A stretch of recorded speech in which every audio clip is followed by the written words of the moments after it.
toi la gloire au ressuscité. À toi la victoire pour l'éternité. Brillant de lumière, l'ange est descendu. Il roule la pierre du tombeau vaincu. À toi la gloire au ressuscité. À toi la victoire pour l'éternité. Oh, oh, oh, oh, oh. Vois-le paraître, c'est lui, c'est Jésus, ton sauveur. Nous sommes contents de ce que nous retrouvons encore une fois pour nous partager ensemble avec vous nos leçons de l'école du sabbat. Et j'espère qu'ils ont accès à ce guide d'études pendant cette semaine. Juste une petite récapitulation de la leçon de la semaine dernière. La semaine dernière, nos collègues, le pasteur Daryl, qui partage avec nous l'importance, l'autorité même de la Bible. Nous causons un petit peu des traditions, des expériences, des cultures, des raisons. Et après, nous trouvons aussi l'autorité même de la Bible. Comment le texte dit à nous dans Jean, le chapitre 5, le verset 39, vous sondez les Écritures, parce que vous kiffez, parce que vous pensez avoir en elles la vie éternelle, parce que ce sont elles, les écrits, qui rendent témoignage de qui? Rendent témoignage de Jésus. Et nous avons trouvé que la semaine dernière, c'est Jésus même qui est le sang, qui est l'auteur de la parole du Seigneur. Et cette semaine, nous pécosons un sujet qui est aussi intéressant. Nous pécosons les écrits encore une fois, mais maintenant, il y a un mot, il y a un terme qui nous employé, qui est en latin, qui s'appelle sola scriptura, qui veut tout simplement dire la Bible et la Bible seule. Peut-être qu'ils en entendent parler de ce grand personnage, sa grand héros, sa grand militant, sa grande personne, dans la personne de Martin Luther, qui amène effectivement l'Église à un principe, parce qu'il a protesté, il a lutté pour que nous attendons à la Bible et la Bible seulement, parce que trop souvent des fois, nous avons tendance pour négliger la parole de Dieu, nous avons tendance pour faire ce que les hommes enseignent nous, ou écoutent ce que les hommes enseignent nous, mais Martin Luther, il finit être accusé en 1520 par l'Église romaine qui fait une accusation parce que Martin Luther commence à mettre de côté les enseignements de l'Église et les pratiques et les rituels de l'Église. Et face à l'accusation là, parce qu'ils ont dit comme ça, Martin Luther est à côté de la plaque parce qu'il ne peut pas suivre les enseignements de l'Église et pour qui maintenant Martin Luther défend sa cause, il dit comme ça, c'est la Bible seule qui est le Seigneur et le maître des écrits et des doctrines sur terre. Il était convaincu que c'était seulement la Bible et la Bible seulement, que c'était cette parole sainte qui était capable de guider les hommes dans le droit chemin. Et plus de l'avant, il dit, tant qu'ils nous rejettent la parole de Dieu, nous prenons tendance pour satisfaire nous d'autres livres que les hommes in fine être écrits, des enseignements des hommes, et quelques années après, Martin Luther maintenant peut faire face à l'empereur Charles V dans un concile et lui dire, et lui faire une déclaration, et lui dire une phrase, lui dire, ma conscience est captive dans la parole de Dieu. Pour lui, il n'y a pas quelque chose qui est plus important si ce n'est que la parole de Dieu. Pour lui, il n'y a pas aucun autre livre qui est plus important si ce n'est que la parole de Dieu. Et quelques temps après, James White, il peut dire en 1847, il peut dire que la Bible est parfaite et c'est une révélation parfaite. Notre seule règle de foi est pratique. Et nous trouvons que qu'il est Martin Luther, qu'il est James White, qui m'a dit qui luttait effectivement pour amener la Bible jusqu'à nous, c'est Mandimoun qui croit que pour que nous capables d'avancer, nous avons besoin de sola scriptura, nous avons besoin seulement de la Bible et la Bible seule. Et moi, j'ai envie de poser la question et qui me pour encourager pour discuter avec les membres de la famille. Si la Bible est donnée à nous, quelle importance, comment nous nous trouvons-nous, comment nous sommes capables de vivre notre foi et comment nous sommes capables de marcher et cheminer. Et la question est, quelle importance donne l'Écriture, la Bible, dans la vie de tous les jours? Quelle importance donne les Écritures, la Sainte Bible, dans la vie de tous les jours? Moi, encourage pour discuter de cette question-là avec votre monsieur, votre madame, avec votre enfants, avec votre camarade à la maison ou par l'autre moyen de connexion. Moi, j'ai envie que nous essayions de réfléchir ensemble quelle importance nous donne la Bible dans notre vie de chaque jour. Est-ce que la Bible prend une place importante dans notre existence? Est-ce que le sola scriptura, la Bible et la Bible seule, prennent une importance primordiale dans notre existence? Ou, je ne veux pas dire qu'il ne faudrait pas que nous lisions d'autres livres, certes, nous gagnons droit, il est important que nous lisions, mais quelle importance qu'il nous donne la Bible dans notre existence. Je me retrouve dans quelques secondes pour nous trouver une autre partie de notre leçon de cette semaine. Tu vas faire des questions dans un commentaire. Mets ton commentaire. Ok. C'est bon? Nous répondons là. Ouais. Ok. Nous trouvons que Martin Luther, tout comme James White, ils ont lutté et ils ont fait nous comprendre l'importance de la parole de Dieu, sur l'efficacité dans la vie de quelqu'un, parce qu'il est une captive même la conscience de Martin Luther. Et James White, quelque temps après, il dit que la Bible est parfaite et il y a une révélation extraordinaire et il y a une seule règle de foi et de pratique. J'ai envie qu'ils discutent une question, et la question est la suivante, avec votre monsieur, avec votre madame, avec votre enfants, avec votre camarade, votre grand-mère, ou votre grand-père, votre ma tante, ou votre tonton, peu importe à combien de personnes qu'ils partagent avec nous, ils peuvent suivre ensemble avec nous la leçon de l'école du sabbat de cette semaine qui est pour titre sur les scriptures-là, la Bible seule, qui l'importance nous donne à la Bible de notre existence, qui l'importance qu'il nous donne à la parole de Dieu dans la vie de tous les jours. Et moi, j'ai envie qu'ils, non pas seulement qu'ils discutent la question, ils ont écrit aussi des commentaires juste dans la boîte des commentaires pour nous capables ensemble connaître comment eux et moi nous donne une importance extraordinaire, nous donne une première place dans la vie de tous les jours. Nous retrouvons dans quelques secondes pour une autre partie de notre leçon d'école du sabbat. Merci.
Bienvenue encore une fois dans nos deuxième partie de nos leçons de l'école du sabbat, qui a pour titre pour cette semaine, nous dans nos cinquième leçon, sur la scriptura, la Bible seule. Monsieur et certain que vous passé un moment agréable dans le partage de cette question, qui est l'importance qui nous donne à la Bible dans notre existence. Et là, nous parlons dans une deuxième partie, nous pourrions être qui supposait être nous l'attitude vis-à-vis de la Bible, sur la scriptura. La Bible seule. Et nous pouvons réaliser que pendant tout le long de sa trimestre-là, à la fin de sa trimestre-là, probablement c'est un texte qui retourne souvent à la surface, qui trouve dans le livre de Timothée, deuxième épître de Timothée, le chapitre 3, le verset 16. C'est un texte qui m'a pensé au fur et à mesure qu'ils ont pu étudier la leçon de l'école du sabbat et qu'ils ont pu aussi écouter la présentation de l'école du sabbat. Ils ont pu commencer à mémoriser ce texte-là. Les anneaux comme ça que toute écriture est inspirée de Dieu. Moi, j'ai envie qu'il nous attarde, nous, juste dans sa première partie de ce texte-là. Nous pécons non pas seulement ici de sola scriptura, mais nous pécons de tota scriptura. Cela veut dire quoi? Sola scriptura veut dire que c'est la Bible seule, mais dans nous pécons le tota scriptura veut dire, nous peut dire que toute la Bible dans son intégralité, toute écriture est inspirée de Dieu. Nous ne pouvons pas dire que c'est seulement l'Ancien Testament qui est inspiré, nous ne pouvons pas dire que c'est seulement le Nouveau Testament qui est inspiré. Nous pécons les 66 livres de la Bible qui trouvent sa référence dans l'Ancien Testament, les 39 livres de l'Ancien Testament et les 27 livres du Nouveau Testament. Quand on peut dire toute écriture est inspirée de Dieu, c'est que nous pouvons faire référence à ces 66 livres, nous pouvons faire référence au Pentateuque, nous pouvons faire référence aux livres poétiques, nous pouvons faire référence aux livres historiques, nous pouvons faire référence au livre des prophètes, comme les petits prophètes, comme les grands prophètes. Nous pouvons faire référence aux évangiles, nous pouvons faire référence aux épîtres, nous pouvons faire même référence aux lettres, et nous pouvons faire aussi référence aux livres prophétiques. Quand la Bible dit « toute écriture est inspirée de Dieu », nous avons besoin aussi comprendre que c'est l'écriture dans son ensemble, la Bible dans son intégralité, in fine, est inspirée de Dieu. Car trop souvent, des fois, il y a des gens qui ont pensé que c'est seulement une portion de la Bible qui est inspirée. Certains ont pour croire que c'est seulement le Nouveau Testament qui est inspiré. D'autres peuvent dire non, c'est pas seulement le Nouveau Testament qui est inspiré, mais c'est seulement l'Ancien Testament qui est inspiré. Qui l'attitude nous besoin et n'a envers la Bible, et la première réponse qui nous gagnait, qui trouve dans le livre de Timothée, deuxième épître de Timothée, le chapitre 3, le verset 16, il y a nous comme ça, tota scriptura, veut dire toute écriture est inspirée de Dieu, elle est utile pour enseigner, pour convaincre, pour corriger, pour redresser dans la justice, afin que l'homme de Dieu soit propre à toute bonne œuvre. Et moi, content la version en anglais, il peut dire comme ça, afin que l'homme de Dieu soit parfait dans ses actions. Veut dire, l'importance dans la Bible, dans la vie de quelqu'un, c'est rendre nous meilleurs de ce qui nous était. Ok? L'importance de la Bible dans la vie de quelqu'un, c'est rendre nous une meilleure créature de ce que Dieu a envie qu'il nous était. Parce que dans ce texte-là, monsieur est certain, plusieurs capables de plusieurs explications concernant le texte qu'il trouve dans le livre de Timothée, deuxième livre de Timothée, le chapitre 3, le verset 16. N'a pas oublié ça, l'autre mot-là, c'est tota scriptura, c'est pas seulement sola scriptura qui veut dire la Bible seule, mais ici nous peut dire tota scriptura, veut dire nous peut dire toute la Bible est inspirée de Dieu. Même si quelques personnes pourraient dire comme ça, mais le mot sola scriptura et la Bible seule, pas trouvé. Nous pas trouve sur l'origine dans la Bible. Nous pas trouve ça à aucune place, ni dans Genèse, ni dans l'Apocalypse, ni dans le livre de Matthieu. Dans aucun livre, nous pas trouve l'expression ou le mot ou le terme sola scriptura, la Bible seule. Peut-être nous pouvons dire oui, il pas trouve sur l'origine dans la Bible, mais aussi en vie des autres, il y a aussi le mot Trinité qui pas trouve sur l'origine dans la Bible. Le mot même Trinité, nous pas trouve dans la Bible. Mais nous trouve qu'il y a plusieurs reprises que nous peut trouver le Dieu qui peut agir en trio. Nous avons le Père, nous avons le Fils, nous avons le Saint-Esprit, le Père qui compte en nous dans l'amour éternel, le Fils qui vient mort pour nous et le Saint-Esprit qui guide nous. Le mot Trinité pas trouve sa place.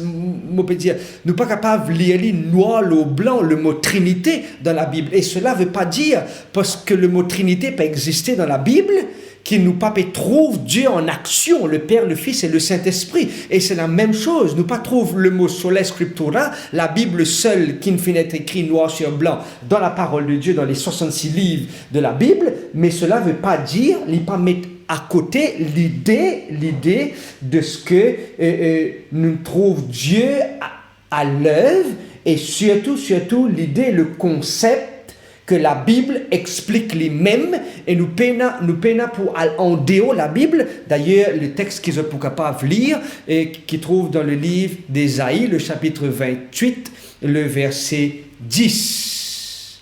Le texte, dis-nous comme ça, précepte par précepte, ok, c'est que la Bible explique lui-même. Nous pas besoin, certes, nous capables d'utiliser les commentateurs, nous capables d'utiliser les autres sources pour capables mieux comprendre la parole de Dieu. Bien dire, mieux comprendre la parole de Dieu. Mais ces autres sources, pas viennent remplacer la parole de Dieu. Vous êtes capables d'être tout simplement la lumière pour permettre moi une meilleure compréhension, mais cette lumière ne remplace pas la lumière centrale. La lumière centrale. Non. La lumière centrale reste Sola Scriptura, la Bible seule, qui est capable d'être le guide, ou qui est le guide, pour diriger moi dans le droit chemin. Le concept est là, la Bible explique lui-même, et nous peinons pour en sortir de là. Et nous trouvons à plusieurs moments dans la parole de Dieu qui nous fait référence aux préceptes, aux ordonnances qui Dieu lui-même donne l'ordre et l'instruction. Dieu, il prend sa parole pour diriger ce peuple, pour gouverner ce peuple et oriente ce peuple dans la bonne direction. C'est Dieu qui nous donne une consigne. C'est Dieu qui nous donne l'instruction au peuple d'Israël pour qu'ils soient capables de comprendre la volonté de Dieu. Et ces préceptes et ces ordonnances, ils finissent être documentés et ils finissent être écrits. Par exemple, vous pouvez suivre avec moi le texte qui se trouve dans Exode, le chapitre 14, la partie A. Les anneaux comme ça, écrit ces choses. Il donne à Moïse l'instruction qu'il est besoin d'écrire. Écrire qui faire? Écrire pour garder. Dans Deutéronome, le chapitre 5, le verset 22 et 32, qu'il est pour dire, écris ces choses. Qui nous besoin faire avec ça? Deutéronome 6, le chapitre, les versets 4 à 9, écris ces ordonnances et ces préceptes qui faire pour qu'il, tout cas avec le poteau de la porte et pour que les autres capables trouvent les instructions qu'il nous donnait. Et nous trouvons ici le Sola Scriptura, c'est que la Bible lui-même, c'est l'origine sortie de Dieu. C'est Dieu qui donne l'instruction à ses enfants pour capables marcher dans le droit chemin. Josué, le chapitre 1, le verset 7, les pour dire nous comme ça, écris ces ordonnances, écris ces textes et observe. Parce que ces documents, ces instructions, pas viennent d'un homme, mais ces instructions viennent de qui? Ces instructions viennent de Dieu lui-même. D'ailleurs, Jésus, à plusieurs reprises, il peut faire référence à la parole de Dieu dans le Nouveau Testament. Il peut vivre dans le Nouveau Testament, mais à plusieurs reprises. Par exemple, nous pouvons trouver un texte qui trouve dans le livre de Luc, le chapitre 20, le verset 46, qui lui peut dire quoi? Il peut dire que ma maison sera appelée comment? Ma maison sera appelée une maison de prière. Et ce texte-là trouve sur l'origine de ça dans l'Ancien Testament. Et c'est Ésaïe, le chapitre 56, le verset 7, qui dit que ma maison sera appelée une maison de prière. C'est que Jésus lui-même, dans son existence en tant que Fils de Dieu, Sauveur du monde, il fait référence à l'authenticité de l'Ancien Testament. Est-ce qu'ils nous ensemble? Et c'est là qu'il me dit que la Bible l'explique lui-même. La Bible fait référence à ce que Dieu lui-même qui donne l'instruction au peuple pour capable gouverner le peuple, dirige le peuple et donne des consignes appropriées pour que le peuple capable marche dans le droit chemin. Et nous trouvons aussi qu'à plusieurs reprises, Jésus, il fait référence à l'Ancien Testament et à le texte qu'ils sont capables de lire, qui peut trouver dans le livre de Luc, le chapitre 16, le verset 16. Il dit comme ça, la loi et les prophètes ont subsisté jusqu'à Jean. C'est que Jésus, à aucun moment dans ce ministère, il n'est pas nié, il n'est pas mis en gros la croix dans l'Ancien Testament. Au contraire, il fait référence à l'Ancien Testament parce que l'Ancien Testament, c'est l'instruction que Dieu, in fine, donnée pour qu'il nous capable de marcher dans le chemin que Dieu lui-même a tracé. Moi, j'ai envie de poser la deuxième question. Ok? Et d'après Zot, qui la Bible amène de plus dans notre existence. Si mon besoin paraphrase la question ou simplifier la question d'après autres, qui fait nous la Bible? Qui fait nous la Bible? Et pour discuter de cette question avec les membres de votre famille, avec les proches de la famille, moi j'ai envie qu'ils lire le texte de Romains, chapitre 15, le verset 4. Qui fait nous la Sainte Bible, la parole de Dieu. Pas oublier, écrire votre commentaire pour qu'ils nous capables ensemble trouver votre bonne réaction par rapport à la question. Je me retrouve dans quelques secondes pour la dernière partie de notre leçon de l'école du sabbat qui a pour titre cette semaine Sola Scriptura, qui est la 5e leçon. À plus. Merci.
Bienvenue dans notre troisième partie de nos leçons de l'école du sabbat. Et moi, j'ai envie de souhaiter la bienvenue à tous nos camarades internautes qui peuvent rejoindre nous en cet instant. Juste un petit rappel, nous 5e leçon, la Bible seule, sur la Scriptura.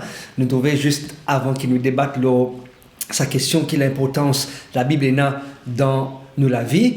Et pour le texte de référence qui trouve dans Romains chapitre 15, le verset 4, moi j'ai envie de lire le texte avec Zot et Zokara suivre le texte à l'écran. Or, tout ce qui a été écrit d'avance a été pour, premièrement, notre instruction, afin que par la patience et la consolation que donnent les Écritures, nous possédions quoi? L'espérance. Il y a quatre éléments clés qui fait nous la Bible, et ces 4 éléments clés-là permettent nous de comprendre davantage le plan de Dieu. Nous avons l'instruction, Dieu donne nous une instruction, il donne une instruction à Moïse pour qu'il nous capable de connaître dans quelle direction qu'il nous besoin aller, et quand nous recevons l'instruction, nous connaissons qui mène les autres événements qui peuvent venir, et en attendant les autres événements, ça produit en nous quoi? La patience, et des fois nous rencontrer dans nos cheminements et dans nos parcours imprévus, et dans nos imprévus, Dieu accorde nous la consolation à travers la parole du Seigneur, les saintes Écritures, et par la suite de ce que nous trouve le final venu, Jésus retourné, et nous capables de vivre avec lui très bientôt. Et ces 4 éléments sont importants pour nos cheminements vers la patrie céleste, qui est la posée, la venue de Jésus, qui nous capable de retrouver très bientôt. D'ailleurs, David, dans l'Ancien Testament, et moi j'ai envie de lire le texte avec eux qui trouve dans le livre des Psaumes, le chapitre 19, le verset 9, qui David dit, Psaume 19, le verset 9, « Les ordonnances de l'Éternel sont droites, elles réjouissent le cœur, les commandements de l'Éternel sont purs, elles éclairent les yeux. » Nous trouvons ici encore une fois que quand Dieu nous donne les instructions, c'est pour nous bien-être.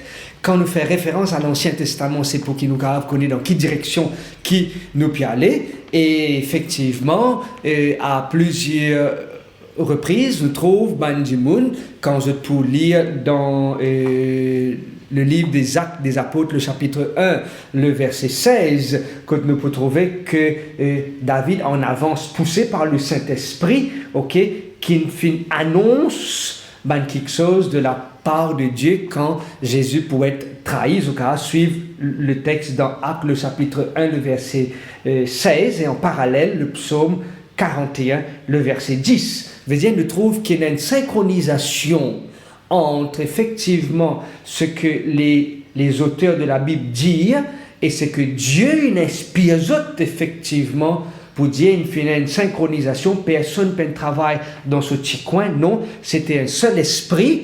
Pierre dit à nous, c'était un seul esprit qui pousse des hommes à parler de la part de Dieu. Veut dire il y a une synchronisation entre l'Ancien Testament et le Nouveau Testament. Jésus lui-même à plusieurs reprises lui fait référence au Nouveau Testament à chaque fois qu'il enseignait, à chaque fois qu'il prêchait, à chaque fois qu'il intervenait. Et nous trouvons que c'est seulement guidé que par l'Esprit qui nous peut capable aller de l'avant et concrétise des choses à la gloire du Seigneur.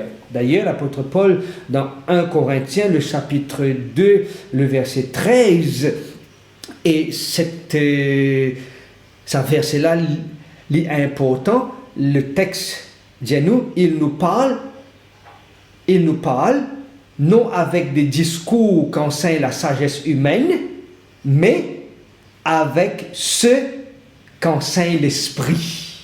Veut dire, si dans l'Ancien Testament, des hommes sont poussés par l'Esprit de Dieu pour parler de la part de Dieu, et ici dans le Nouveau Testament, c'est le même esprit, et quand Paul ici, il peut faire référence à ce texte-là, il peut dire comme ça, je besoin croire dans mon enseignement, parce que mon enseignement, c'est pas un enseignement qui vient d'un homme, non, qui pas sorti de la sagesse de l'homme, mais au contraire, que c'est un enseignement qui est poussé par le Saint-Esprit, la parole de Dieu venant de Dieu. C'est pas une parole qui sortit d'un homme, mais c'est une parole qui sortit de Dieu lui-même. Et c'est pour cela qu'il est important que dans tout ce qui nous peut étudier dans la Bible, sola scriptura, tota scriptura, veut dire la Bible seule et la Bible dans son intégralité, donne-nous accès à quoi? Donne-nous accès au salut.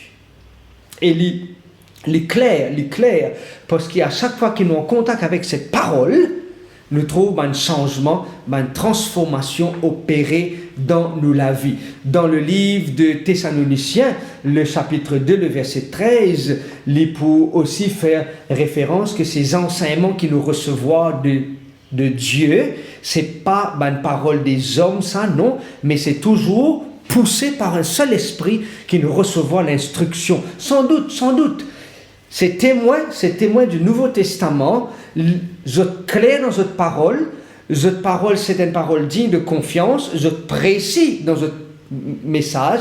Et je représente un enseignement, non pas d'un homme, mais un enseignement qui est sorti de la part de Dieu. Pour moi, l'importance de la Bible dans mon existence, tout pour moi, parce que c'est lui mon guide, c'est lui mon instructeur, c'est lui qui dit à moi ce qu'il m'a besoin de faire, c'est lui qui donne moi une consigne importante, comment j'ai besoin d'avancer dans mon existence. Moi, j'ai envie de poser la troisième question, et la troisième question est la suivante, qui une transformation que je trouve la Bible faire dans la vie. Depuis qu'ils sont en contact avec sa parole-là, la Bible, qui une transformation que je trouve la Bible amène dans notre existence. Moi, j'ai envie de lire mon commentaire, partage avec nous qui la Bible fait dans notre vie, pour qu'ensemble nous capables de dire Amen, Amen. La parole de Dieu, effectivement, est comme une épée à double tranchant. Moi, faites bon partage avec vos camarades, avec les membres de la famille, et me retrouve dans quelques secondes. À plus.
on arrive à la fin de nos leçons d'école du sabbat et nous avons envie de rappeler aux autres qu'il nous besoin d'adopter l'attitude de ban Béréen dans Actes le chapitre 17, le verset 11.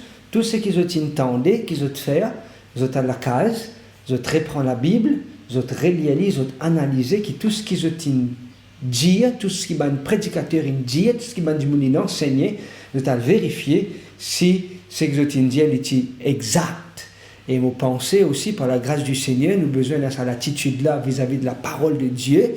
Nous avons besoin d'analyser la parole de Dieu, nous avons besoin d'étudier la parole de Dieu, parce que Dieu, effectivement, il donne nous sa parole avec suffisamment d'évidence de son caractère divin et une vérité qui concerne nous salut, il est clairement présenté et avec l'aide du Saint-Esprit, il fait nous la promesse, ceux qui cherchent chaque jour sincèrement dans la prière, pour permettre nous de comprendre les vérités de cette parole. Et sa citation-là sortie dans le livre Tragédie des siècles au chapitre 32. Tout simplement, nous réaliser que la parole de Dieu en lui-même est complète. La parole de Dieu, quand nous étudions et quand nous analysons, il donne nous accès au salut et que le Seigneur il montre-nous, il donne nous une directive claire et nette qui est suffisante pour qu'il nous capable laisse nous être transformés et comprendre le plan de Dieu. Moi, j'ai envie, avant qu'il nous conclure et me rappelle aux autres les 3 points, moi, j'ai envie qu'il nous rappelle nous de cette leçon. Imaginez simplement pour quelques instants, moi, peux illustrer la Bible, comment sa batterie là. Quelle est l'importance de sa batterie là si sa batterie là pourrait seulement dans mon main? Elle n'a aucune importance. C'est pour une batterie avec une marque, une batterie avec un voltage, une batterie qui n'a aucune utilité. Si nous juste garder là dans nos mains ou nous prenons sa batterie là, nous mettons dans nos poches. Nous pouvons juste sortir une batterie avec nous. En d'autres mots, nous sommes capables de la Bible à nos disponibilités, mais nous ne pouvons pas utiliser, nous ne pouvons pas servir, il n'a aucun sens. Mais quand nous prenons sa batterie là, nous mettons à l'intérieur de sa flashlight là, de sa torche là, et nous étudier la parole du Seigneur, nous lire la parole du Seigneur, et quand nous prenons la parole du Seigneur, nous mettons l'existence qui arrive, l'éclaire, dirige mon pas. Et le psaume 119, le verset 105, pour dire ça, n'est-ce pas? Ta parole est une lampe à mes pieds et une lumière sur mon sentier. Si nous la Bible, tout simplement, nous prenons et nous gardons juste à côté, l'épée n'a aucun sens. Mais quand on prend la Bible et on mange la parole de Dieu, arrivé, il éclaire-moi, et il guide-moi, et il montre-moi le chemin à suivre. Moi, j'ai envie que par la grâce du Seigneur, vous êtes avec moi, nous pas la Bible comme une batterie qui n'a aucune utilité, mais au contraire, nous prenons la Bible, nous mettons dans notre existence. Et arrive le moment quand il peut éclairer nous, il peut diriger nous et il peut montrer nous le chemin à suivre. Je me rappelle les 3 points à retenir de nos partages, de nos 5e leçon. Première chose, la Bible est parfaite et il y a une révélation parfaite. Deuxième point qu'il nous retenir, la Bible, c'est la parole venant de Dieu. Troisième point qu'il nous retenir, la Bible donne-nous l'espérance du salut en Jésus-Christ et éclaire nos chemins. Que ces 3 leçons qu'il nous retenir de sa partage-là aident-nous pour qu'il nous capable et une autre approche avec la Bible, qu'il nous capable d'étudier, qu'il est capable d'éclairer notre existence et montrer-nous le chemin à suivre. Nous donnons rendez-vous sabbat prochain pour une autre leçon, la leçon 6. Pourquoi l'interprétation de la Bible est nécessaire? Et le texte à mémoriser pour la semaine prochaine trouve dans le livre de Hébreux, le chapitre 11, le verset 6. Si nous prenons la foi, il est difficile pour nous plaire au Seigneur. Et me rappelle nos textes de mémoire, nos versets à mémoriser pour cette semaine trouvent dans le livre de Hébreux, toujours le chapitre 4, le verset 12. Car la parole de Dieu est comme une épée à double tranchant. que le Seigneur est capable d'aide-nous et soutenir nous. Et me prier qu'il nous capable engage-nous pour nous lire cette parole et nous laisse cette parole dirige notre vie chaque jour. Moi, invite pour la prière. Prions. Père Céleste, merci de ce qui te révèle-toi à nous à travers ta parole. Et merci de ce qui te donne nous ta Bible, qui est capable d'aide-nous, dirige-nous, influence-nous dans le droit chemin. Merci Seigneur de ce que l'Ancien et le Nouveau Testament, l'Écriture nous sont ensemble. C'est un cadeau de toi.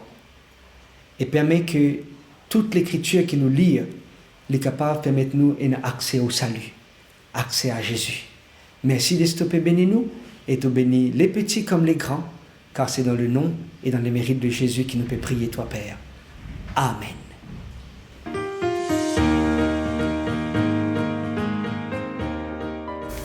Chers frères et sœurs, nous vivons actuellement des moments difficiles par suite de confinement qui nous est imposé.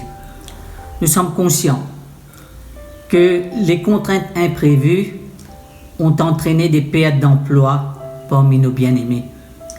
Cette éventualité a poussé la Fédération, nos églises locales et ADRA à mettre de côté une somme d'argent pour venir en aide à tous ceux qui sont vraiment dans le besoin. La crise sanitaire risque d'être longue.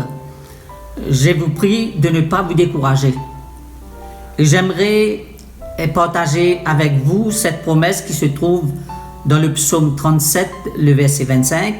« J'ai été jeune, j'ai vieilli, et je n'ai point vu le juste abandonné, ni sa postérité mendiant son pain. » Devant ces contraintes imprévues, nous nous sommes adaptés pour pouvoir vous permettre de maintenir le lien communautaire à travers les plateformes qu'utilisent nos pasteurs pour nous nourrir quotidiennement.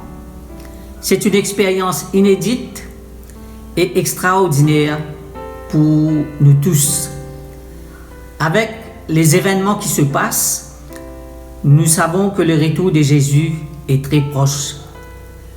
Et j'aimerais louer le Seigneur pour votre foi, pour votre générosité et aussi pour votre intégrité. Je voudrais vous exhorter encore une fois à témoigner votre confiance et votre fidélité en Dieu à travers nos dîmes et nos offrandes.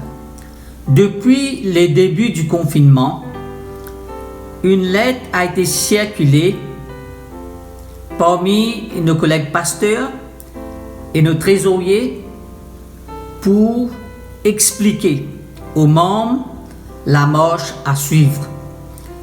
Je vous rappelle que vous pouvez faire un transfert bancaire sur le compte de votre église, que ce soit à travers Juice ou Internet Banking. Puisqu'un virement bancaire n'est pas à la portée de tous, nous vous prions de contacter votre pasteur, votre trésorier, pour vous expliquer la marche à suivre. J'aimerais terminer en vous encourageant avec cette promesse qui se trouve dans le livre des Hébreux, le chapitre 4, le verset 14 à 16, qui nous dit: « Ainsi, puisque nous avons un grand souverain sacrificateur qui a traversé les cieux, Jésus, le Fils de Dieu, demeurons fermes dans la foi que nous professons. Car nous n'avons pas un souverain sacrificateur qui ne puisse compatir à nos faiblesses. Au contraire, il a été tenté comme nous en toutes choses, sans commettre de péché. Approchons-nous donc avec assurance du trône de la grâce, afin d'obtenir miséricorde et de trouver grâce pour être secourus dans nos besoins. » Dieu connaît nos besoins et c'est une opportunité pendant cette période difficile de faire une expérience avec le Seigneur comme jamais auparavant. Que Dieu vous bénisse.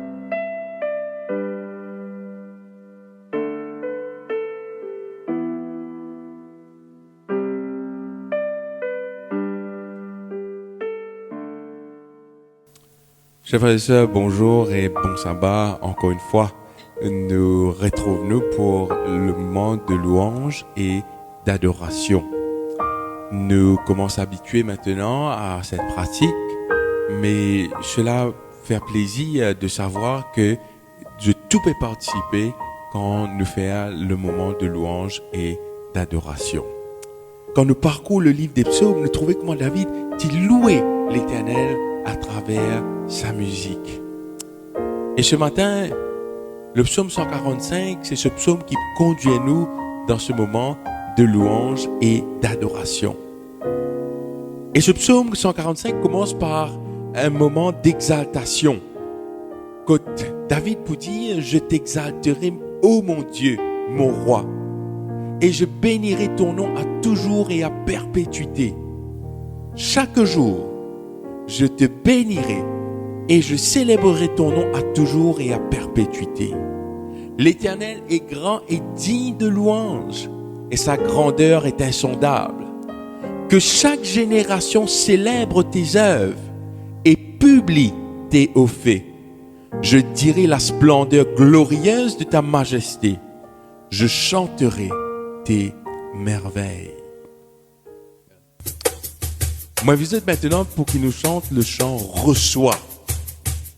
Reçois veut dire nous peut offrir à Dieu cette adoration qu'il nous veut offrir ce matin.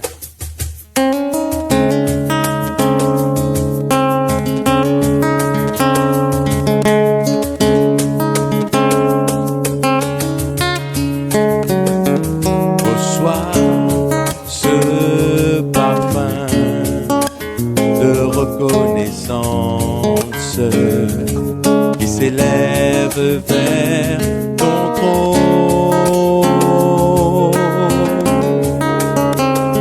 Reçois la louange de ta création qui célèbre ton saint nom. Nous chantons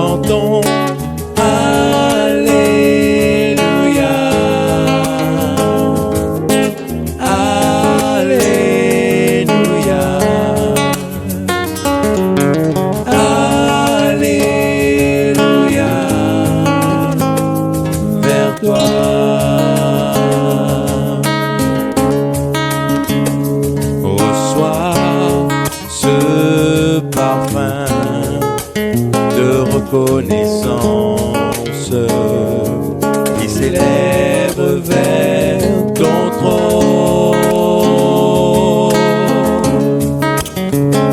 Reçois la louange de ta création qui célèbre ton saint nom. Nous chantons Alléluia,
Notre bon et tendre Père Céleste, ce matin, nous voulons t'offrir cette adoration, car tu nous as conviés pour que nous puissions t'adorer. Grand Dieu, merci de ce que tu nous as bénis durant cette semaine, de ce que tu nous donnes aussi ce sabbat, et surtout, grand Dieu, de ce que tu nous permets de le passer en famille. Grand Dieu, bénis ce moment de louange, d'adoration, et que notre cœur, notre esprit, notre aide soit pour toi ce matin. Nous t'en prions, Jésus. Amen. Toujours, nous continuons dans ce psaume 145. Et où David nous parle de ce Dieu qui est miséricordieux, au verset 8, qui est compatissant, qui est lent à la colère et plein de bonté. L'Éternel est celui qui est bon envers nous tous, et ses compassions s'étendent sur tous ses œuvres. Toutes tes œuvres te loueront. Ô Éternel, et tes fidèles te béniront. Ils diront la gloire de ton règne, et ils proclameront ta puissance, pour faire connaître au Fils de l'homme ta puissance et la splendeur glorieuse de ton règne. Ton règne est un règne de tous les siècles, et ta domination subsiste dans tous les âges. L'Éternel soutient tous ceux qui tombent, et il redresse ceux qui sont courbés. Mes chers amis, quel Dieu formidable nous avons. Et ce qui me permet de louer ce Dieu, ce qui me permet d'aller vers ce Dieu, c'est de savoir qu'à chaque fois que je me présente devant lui, en présentant mes fautes, mes manquements, mes péchés, ce Dieu est compatissant. Ce Dieu est riche de bonté. Ce Dieu est miséricordieux. Et ceux qui tombent, il a la capacité de le redresser ou de le relever. Chers amis, pour que nous puissions avoir une marche fidèle avec Dieu, il nous faut cette toute-puissance qui est le Saint-Esprit. Et j'aime bien ce cantique 131. Rends-toi maître de nos âmes. Esprit Saint, Esprit d'amour, viens de tes divines flammes nous embraser en ce jour.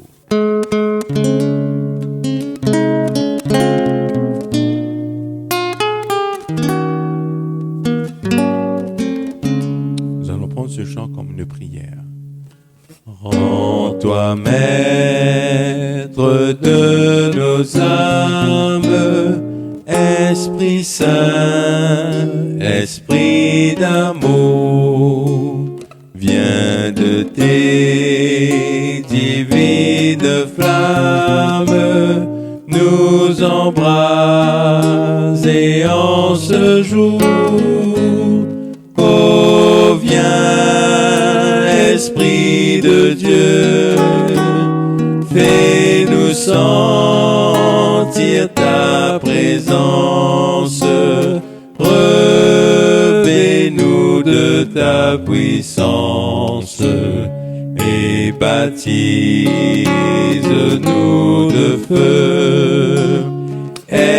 Esprit de Dieu, baptise-nous de feu. Viens, Esprit de la promesse, en nous scellant de ton sceau, nous dévoiler la richesse de l'héritage d'en haut. Oh, viens, Esprit de Dieu, fais-nous sentir ta présence, revêt-nous de ta puissance et baptise-nous de feu. Esprit de Dieu, baptise-nous de feu. nous pour le service du divin libérateur. À ses pieds en sacrifice, nous apportons notre cœur. Oh, viens, Esprit de Dieu, fais-nous sentir ta présence. Revêt-nous de ta puissance et baptise-nous de feu. Esprit de Dieu, baptise-nous de feu. Esprit de vie et de gloire, conduis-nous de jour en jour et de victoire en victoire jusqu'au céleste séjour. Oh, viens, Esprit de Dieu, fais-nous sentir ta présence. Revêt-nous de ta puissance et baptise-nous de feu. Esprit de Dieu, baptise-nous de feu. Être reconnaissant d'être une créature merveilleuse donne gloire à Dieu. Mais aussi, c'est une reconnaissance que non seulement Dieu nous a créés, mais qu'il prend soin de nous chaque jour. Nous avions l'habitude d'être reconnaissants à travers nos dîmes et nos offrandes, des moyens qui nous permettent de rendre gloire à Dieu de ce qui on est grâce à lui et de l'espérance qu'il nous donne, qui est la vie éternelle. Certes, nous ne pouvons le faire en ce moment, mais si vous souhaitez quand même rendre vos dîmes et vos offrandes en signe de reconnaissance à Dieu, veuillez contacter votre pasteur ou votre trésorier ou trésorière de votre église locale qui vous guidera dans la manière de le faire.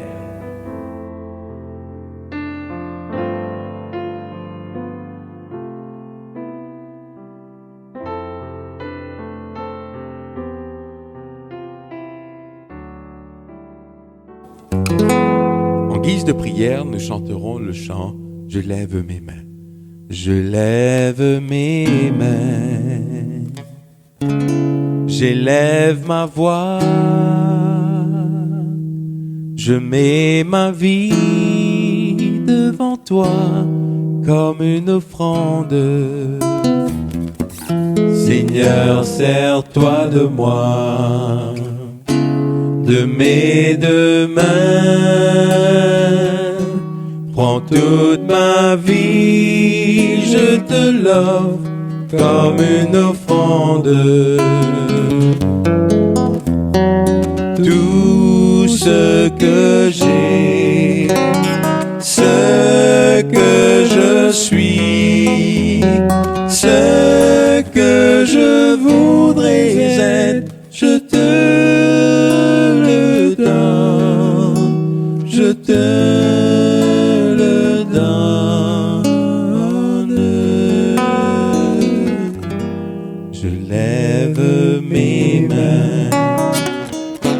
j'élève ma voix, je mets ma vie devant toi comme une offrande, comme une offrande.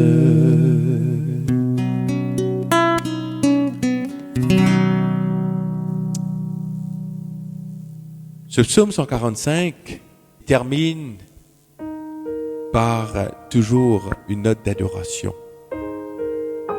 À partir du verset 18 à 21 David nous dit, l'Éternel est près de tous ceux qui l'invoquent, de tous ceux qui l'invoquent avec sincérité. Il accomplit les désirs de ceux qui le craignent. Il entend leurs cris et il les sauve.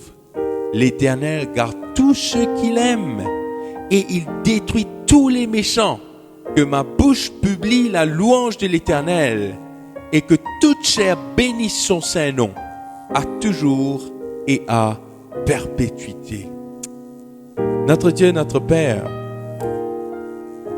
encore une fois, nous nous présentons devant toi, car grand Dieu, face à ces belles paroles, nous ne pouvons rester insensibles. Merci d'être ce Dieu d'amour, merci d'être ce Dieu qui s'est offert pour nous sur la croix, et merci d'être ce Dieu qui nous accorde l'espérance. Mais surtout, merci de nous permettre de publier à tous les bienfaits que tu fais dans notre vie. Grand Dieu, reçois nos hommages, reçois notre adoration comme un parfum de bonne odeur, et que ton nom soit loué partout sur cette terre. Nous t'en prions, Jésus. Amen. Reçois de moi le parfum qui t'est dû, la beauté de ton nom en mon âme est perdue. Je veux n'être qu'à toi. Jésus, je t'aime. Reçois du peu que je trouve à donner, tout l'amour que mes yeux n'ont pas su te montrer. Je veux n'être qu'à toi. Jésus, je t'aime. Rien n'est plus beau que ton nom. Rien n'est plus saint que le sang du pardon. Je veux n'être qu'à toi. Jésus, mon roi. Je ne veux rien que vouloir te louer, adorer ton saint nom et ta fidélité. Je veux n'être qu'à toi. Jésus, je t'aime. Je veux porter et laver à ta croix les pensées de mon cœur dans le cœur de tes voies. Je veux n'être qu'à toi. Jésus, je t'aime. Rien n'est plus beau que ton nom. Rien n'est plus saint que le sang du pardon. Je veux n'être qu'à toi. Jésus, mon roi.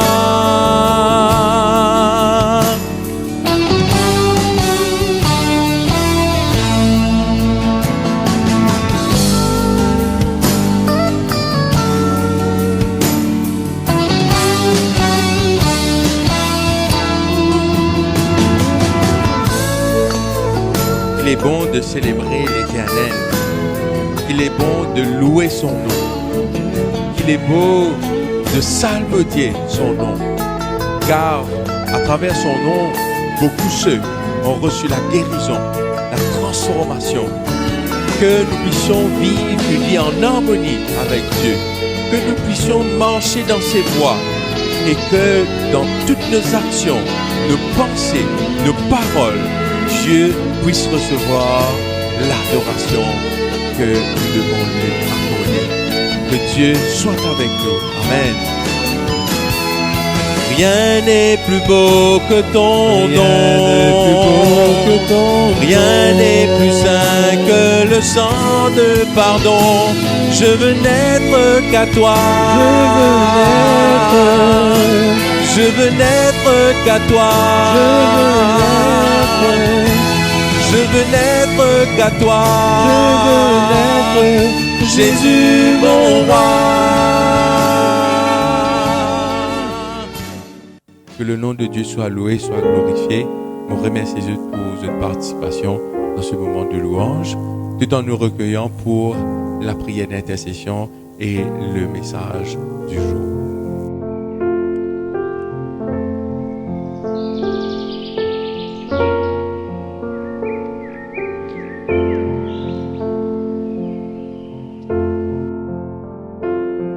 Bonjour, bienvenue dans ce moment de prière avec Betsu et moi-même.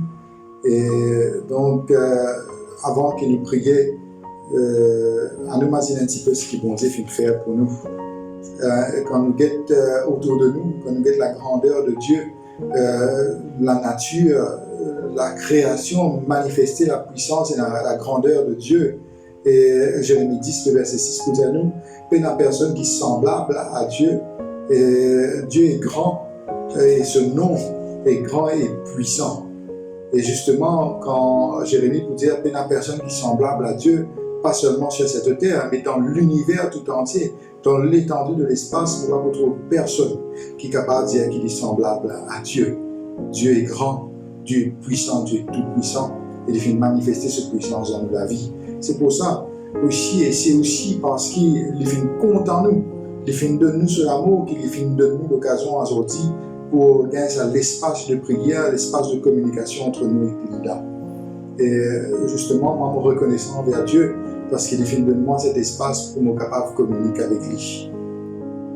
Pourquoi tu es reconnaissant envers Dieu aujourd'hui? Je suis reconnaissant envers Dieu aujourd'hui pour la force, la santé qu'il nous donne. Pourquoi est-ce que vous êtes reconnaissant envers Dieu aujourd'hui?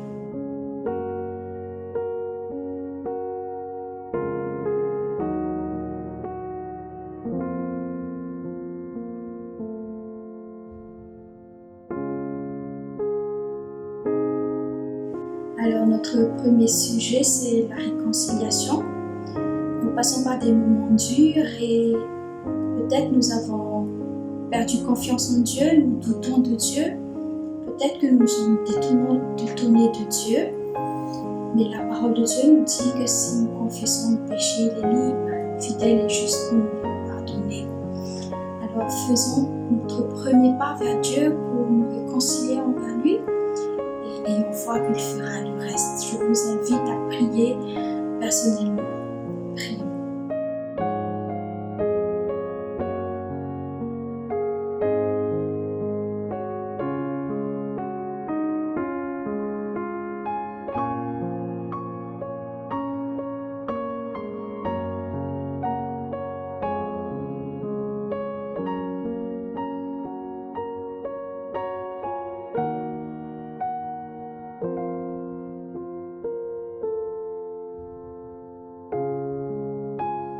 Alors qu'il ne peut pas se passer un moment difficile là en ce moment, il y a une quitteuse donc qui est vraiment extraordinaire, tout le monde peut comme ça, une personne qui est au service envers le public, il y a un policier, un docteur, un infirmier et tous ceux qui travaillent dans les supermarchés et autres. Si maintenant peut faire cette part, nous aussi nous besoin de faire nos parts alors qu'il nous à la maison en ce moment, qui nous capable de prier, qui nous capable d'intercéder pour cette bonne personne-là. À nous prier ensemble pour ça. Papa qui est dans les ciels, nous peut mettre devant toi aujourd'hui ces personnes qui, alors que nous tous nous en confinement, vous êtes au service du public en dehors, alors qu'il y a ce danger qui dehors, vous êtes en contact avec ce danger et papa, c'est travail pour le peuple de Maurice. Nous demandons à Père qui est capable de bénir eux, qui est capable de veiller aux autres et surtout Papa protège eux et pas seulement eux mais aussi eux proches. Nous demandons à Père qui est ta main de protection capable d'être capable en tout toutes ces personnes-là dans le nom de Jésus. Amen. Nous allons prier pour notre pays. Que Dieu puisse donner la sagesse au gouvernement, aux dirigeants et que Dieu puisse nous protéger, bénir notre pays, guérir notre pays. Prions. Seigneur, nous te remercions ce privilège que tu nous donnes de venir vers toi à travers la prière que nous voulons. Merci Seigneur que tu donnes tant et tant de promesses dans la Bible pour la prière pour le pays. Seigneur, nous voulons que tu bénisses notre pays, que tu guérisses notre pays, que tu donnes des sages décisions au gouvernement, Seigneur, pour mener ton peuple dans le bien. Et Seigneur, que tu puisses nous garder, je te prie dans le nom de Jésus. Amen. En ce moment-ci, nous pouvons vivre une difficulté par rapport à l'éducation, parce qu'il y a des confinements dans l'école, certes, il y a l'école à travers les programmes de télévision et autres, mais nous posons la question comment sera l'avenir de l'éducation de notre pays, comment sera l'avenir de nos jeunes, quand nous, dans sa bonne qualité, difficulté-là, nous sommes capables de faire confiance en Dieu. Bon Dieu donne cette promesse dans le psaume 46, le verset 1er. Dieu est pour nous un refuge et un appui, un secours qui ne manque jamais dans la détresse. Qui nous capable pose sa problème-là devant Dieu et laisse bon Dieu agir. À nous prier ensemble. Papa, nous envie remettre devant toi ce problème de l'éducation-là. Père, te connais comme un parent, un jeune, un enfant, tracassés en ce moment par rapport à l'éducation de leurs enfants pour les parents. Nous demandons à Père qui te capable veille dans sa situation-là et permettre, Papa, donne la sagesse et l'autorité de ce pays pour qu'il soit capable de prendre les meilleures décisions par rapport à cela et qui, Papa, malgré la situation qui nous peut vivre en ce moment, qui nous jeunes capables de être aussi vainqueurs dans tout cela. Nous prions toi, Père, dans le nom de Jésus. Amen. Nous avons une pensée spéciale aussi pour les malades. C'est sûr que nous connaissons des gens qui sont malades, des amis, de la famille, et peut-être que nous-mêmes nous sommes malades. Dieu nous permet de prier pour tous les sujets et nous allons profiter pour cela, pour prier pour nos malades. Prenons quelques temps pour penser aux malades que nous connaissons et faisons une prière personnelle pour nos malades. Prions.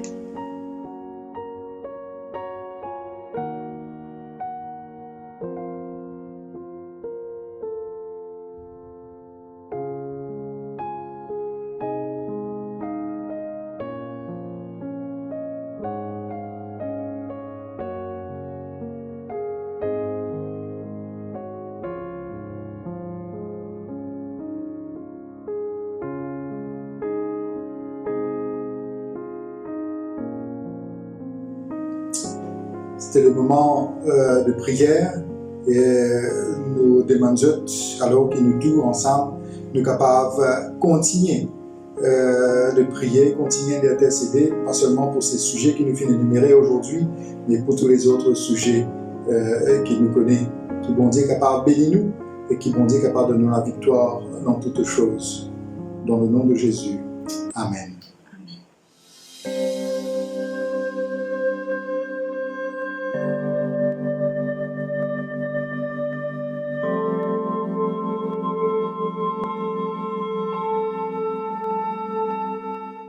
Good morning, dear saints of God. Bonjour, mes camarades. I trust that you are all in good health, not only physically, but spiritually. J'espère que vous avez une bonne santé physique et spirituelle. We've gone into 35 plus days of confinement or lockdown. Nous restons en confinement plus de 35 jours. And we are still standing up and we are still blessed by the power of God. Et nous sommes toujours debout, nous sommes toujours bénis par la puissance de Dieu. And we would like to welcome you all on this wonderful Sabbath day, and we know that the Lord is going to bless us, revive us and refresh us. Souhaitez la bienvenue en ce jour magnifique de sabbat. Nous connaissons que Dieu pour renouveler nous la foi. I would like to invite you to bow your heads with me and Pastor Nervin as we pray. Que vous ayez la tête avec nous alors que nous vous prions. Father in heaven, thank you so much for the Sabbath day. Merci Papa pour ce jour de sabbat. We thank you, dear Lord, for your word, Remercie-toi pour tes paroles. which is a lamp unto our feet and a light to our path. C'est une lampe pour nous les pieds et la lumière où nous s'y met. Help us, dear Lord, through the power of your Spirit to walk in the light, Et nous sommes capables de marcher dans la lumière à travers tout l'esprit. whilst we have the light. Alors que nous n'avons encore la lumière. Come and bless your church and bless your people, dear Jesus. Bénis toute l'Église et tous nos enfants Jésus. In your name I pray, Prie au nom amen. de Jésus, amen. Now, dearly beloved, I would like to share with you this morning the topic, time to arise. Le sujet de ce matin que nous avons envie de partager avec vous, c'est l'heure pour lever. Revelation chapter 3, and I'm going to read from verses 1 to 6. Pour lire dans Apocalypse chapitre 3, versets 1 à 6. So if you have your Bibles, I would like to invite you to join me and to come with me to Revelation chapter 3 and verses 1 to Si 6. vous avez la Bible, ouvrez-la dans Apocalypse chapitre 3, versets 1 à 6. It's titled The Letter to the Church in Sardis. Le titre, c'est la lettre à l'église de Sardes. And I read first in English and then Pastor Nervin will read in French. And to the angel of the church in Sardis write, the words of him who has the 7 spirits of God and the 7 stars. I know your works. You have the reputation of being alive, but you are dead. Wake up and strengthen what remains and is about to die. For I have not found your works complete in the sight of God. Remember then what you have received and heard, keep it and repent. If you will not wake up, I will come like a thief, and you will not know at what hour I will come against you. Yet you have still a few names in Sardis, people who have not soiled their garments, and they will walk with me in white, for they are worthy. The one who conquers will be clothed thus in white garments, and I will never blot his name out of the book of life. I will confess him and confess his name before my Father and before his angels. He who has an ear, let him hear what the Spirit says to the churches. Voici la lecture. Écrit à l'ange de l'église de Sardes, voici ce que dit celui qui a les 7 esprits de Dieu et les 7 étoiles. Je connais tes œuvres, je sais que tu passes pour être vivant et tu es mort.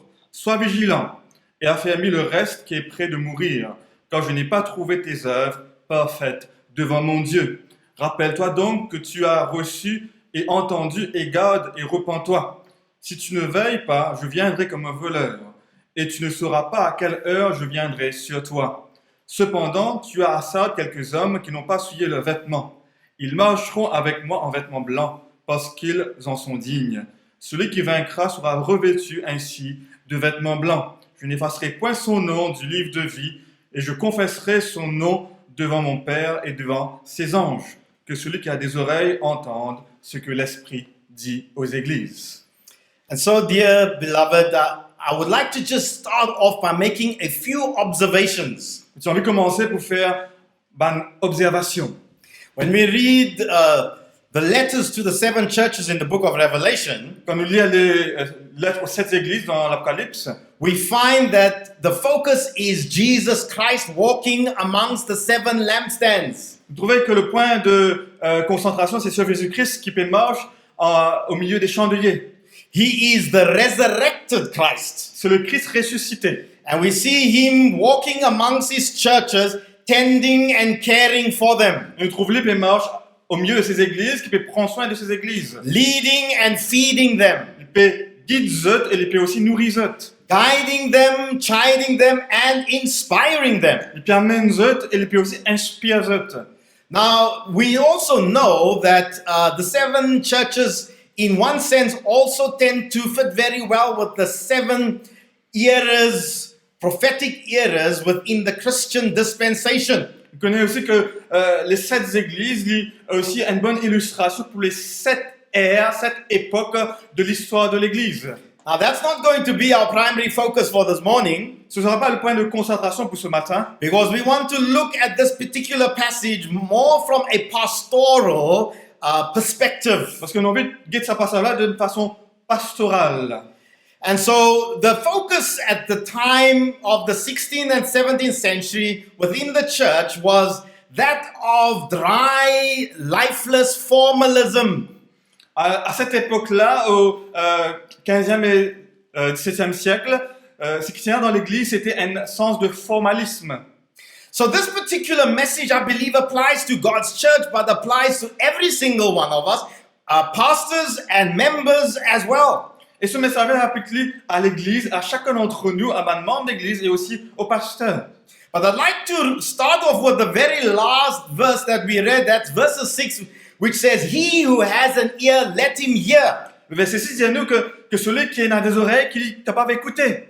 Now this seems to indicate, first of all, that God says, if you choose to hear, you will hear. If you don't want to hear, you won't hear. Cela veut dire qu'il peut dire, si tu as envie, écoutez, tu peux tendre. Sinon, si tu n'as pas envie, tu ne peux pas tendre. God obviously operates with freedom and gives humanity freedom to choose to listen to him or not to. Dieu agit librement et donne aussi la liberté aux hommes pour écouter ou pas. He certainly doesn't force, compel, or coerce anyone. Il ne pas force personne. You know the expression in English which says, if the shoe fits, wear it. L'expression dit, si celui-là rentre dans le pied, mets-le.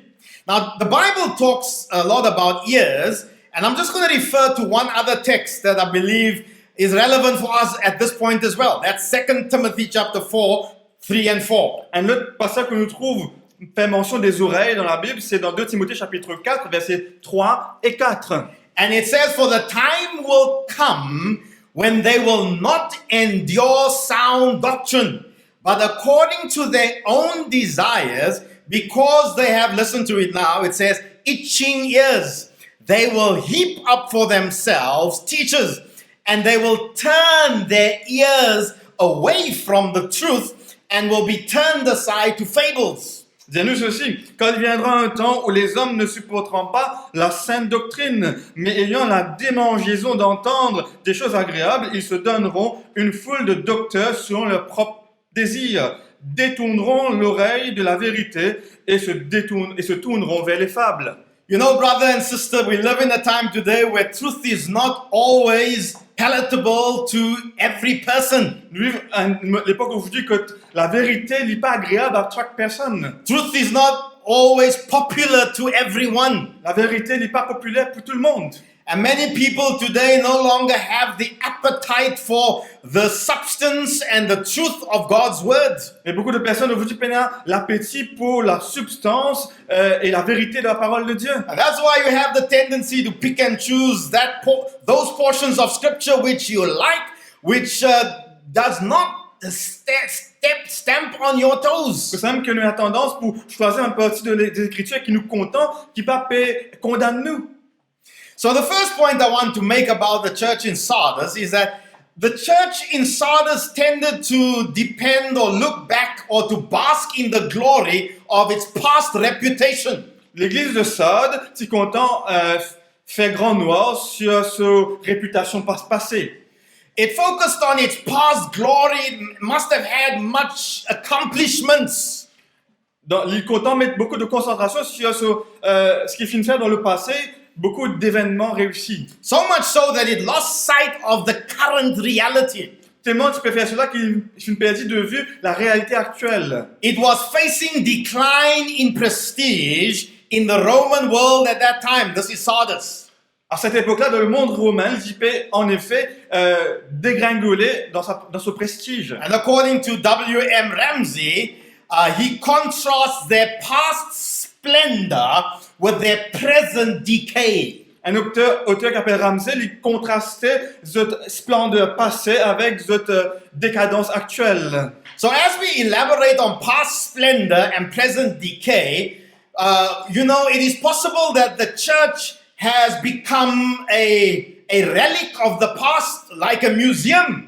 Quand on fait un contraste entre la splendeur passée et la dégénérescence actuelle, il est possible que l'Église commence à devenir comme un musée maintenant. Allow me to elaborate more. Sardis was more than 450 meters above the main roads or the key roads. Sardes s'y trouve à une hauteur de 450 mètres au-dessus de chemin. It was like a fortress on a mountain and it was very difficult to access. C'est comme une forteresse sur une montagne, il est très difficile d'accès. Now, according to a Bible commentary, the message to Sardis is a warning to all great churches. selon un commentaire biblique, le message pour l'église de Sardes, c'est un avertissement pour toute une grande église that may be living on past glory. qui peut vivre sur une gloire passée. Now, Dr. Vance Havner has frequently reminded us that spiritual ministries often go through 4 stages. Dr. Avner rappelle-nous souvent que le ministère spirituel traverse 4 étapes. It obviously, because God works through men and women, it starts with the man, it moves to a movement, and then the movement becomes a formal machine, and then eventually becomes a monument. Parce que Dieu travaille à travers les hommes, il commence avec un homme, il vient un mouvement, ensuite il vient une machine, et finalement il vient un monument.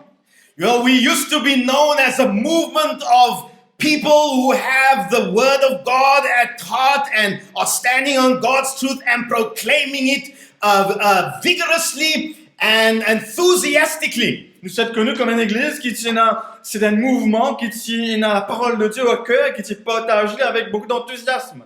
But then somehow our energies flagged and our spirits sagged, and we became somewhat little dull in our spiritual lives and our devotional experience. Ensuite, l'expérience spirituelle finit diminuer, l'énergie finit diminuer, et l'expérience avec bon Dieu aussi finit un peu moins. And just like a machine just going through the motions, that's where many of us may have ended up, and many churches may have ended up. Comme une machine qui peut juste faire la routine, il y a beaucoup de personnes d'entre nous qui finissent comme cela, et aussi beaucoup d'églises. But the danger is that we eventually just become a monument of the past. Mais le danger, c'est qu'on devienne un monument du passé. With no current spiritual life, we depend on everything that happened in the past. Say, well, this is what the church of God accomplished in the past, but there is no current life to the present church. Si nous prenons une spiritualité présente, nous pouvons dépendre toujours sur les gloires passées pour dire voici ce que Dieu vient de faire dans le passé, mais pourtant nous pouvons en dans le présent. But one of the challenges could be is that we have become overconfident, and because we are hanging on to the coattails of the past, we've become more drowsy and sleepy in our spirituality and less watchful. Une conséquence, c'est qu'il nous finit tellement remplis de nous-mêmes, qu'il nous finit tellement concentrés nous sur les gloires du passé, qu'il nous finit moins vigilants. Now, according to Stefanovic in his commentary on Revelation, he says, the location of the city, that's Sardis, made the citizens overconfident, and as a result, listen carefully, the city walls were carelessly guarded.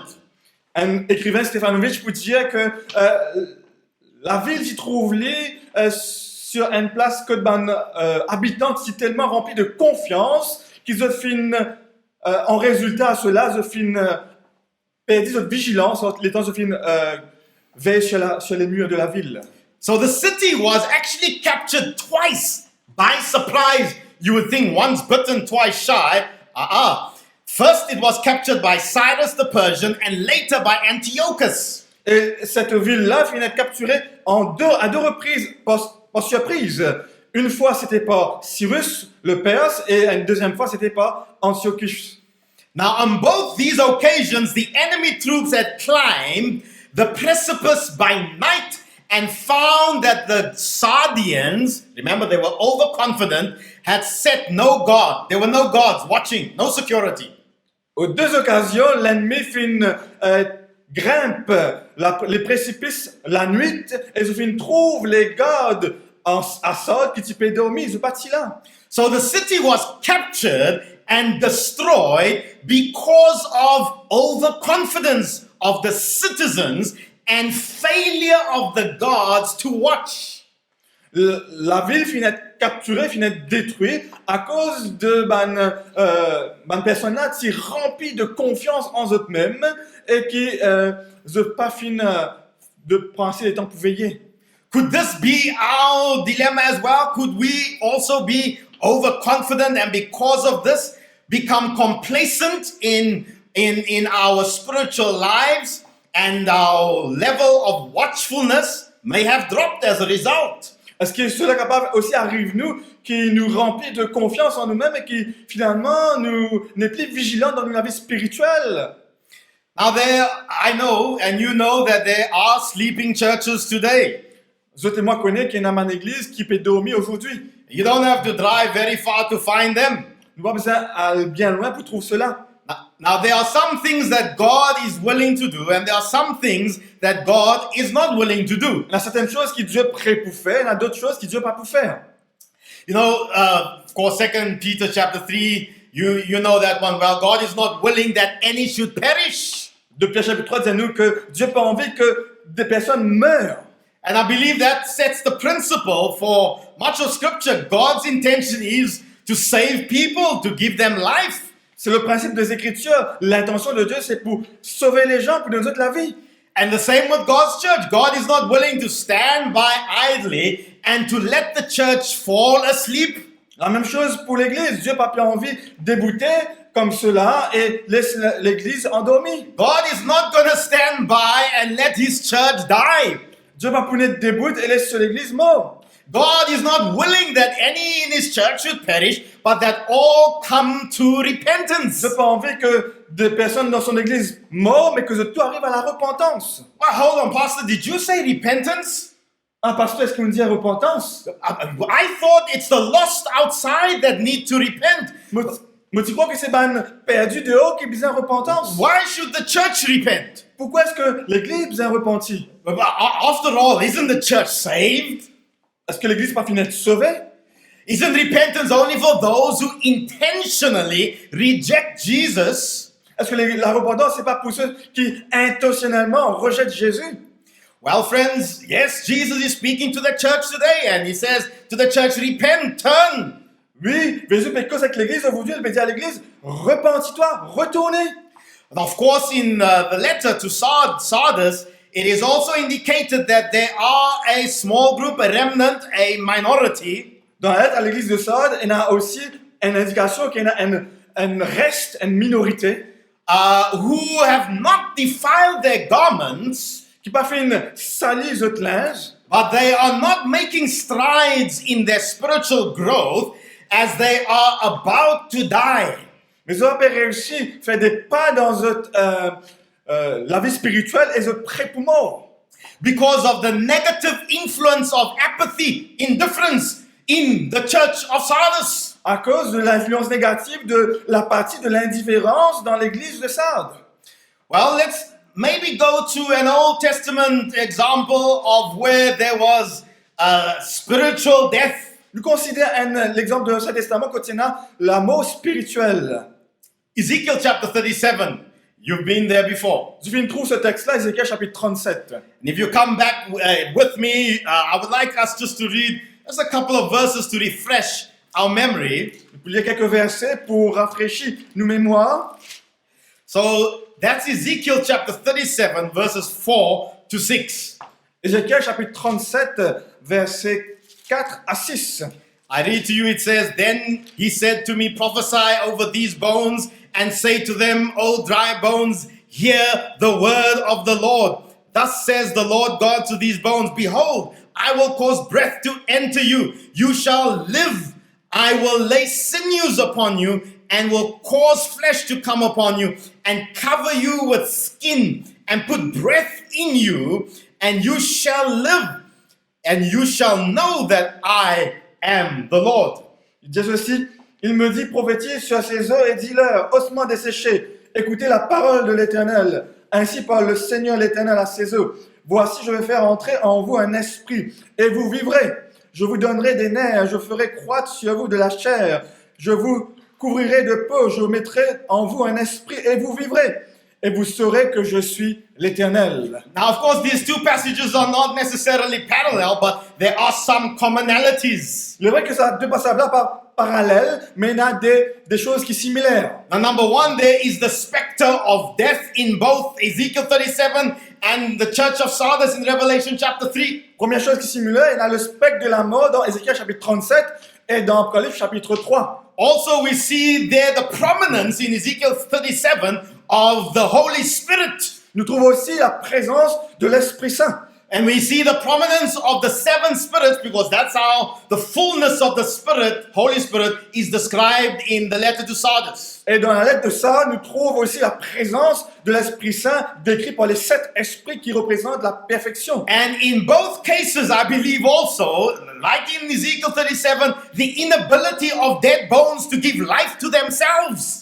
Et dans Ézéchiel chapitre 37, nous trouvons aussi l'incapacité aux ossements de se redonner la vie. And the inability of the church in Sardis to breathe new life into itself. Et la capacité de l'église de Sardes pour ramener la vie en lui-même.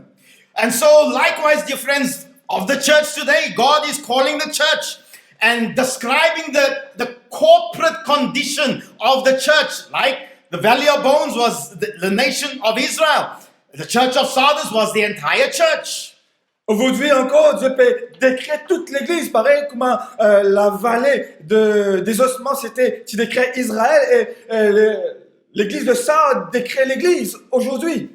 And so the bones that the prophet Ezekiel surveyed in the valley, et les ossements que le prophète Ézéchiel vient trouver dans la vallée, lay there like a large open cemetery, like an exceedingly great army.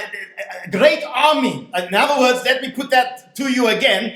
It lay there like a valley of dry bones and an open cemetery, and it was converted into an exceedingly great army. Au début, c'est comment dire, une grande vallée remplie d'ossements, comme un cimetière, qui ensuite finit converti à une grande armée.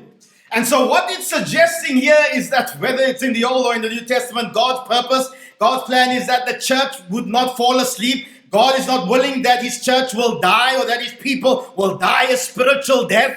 Ce qui est besoin nous aussi, c'est que ce soit dans l'Ancien ou dans le Nouveau Testament, le désir de Dieu, c'est que l'Église pas ensommeillée, pas tombe dans le sommeil, pas enlever la mort. So the question is, what time is it? I'll tell you, it's time to awake or it's time to arise. La question, quelle heure est-il? C'est l'heure de se lever, l'heure pour lever. In other words, we need to avoid drowsiness. Nous devons éviter le somnolence. Refrain from sleep.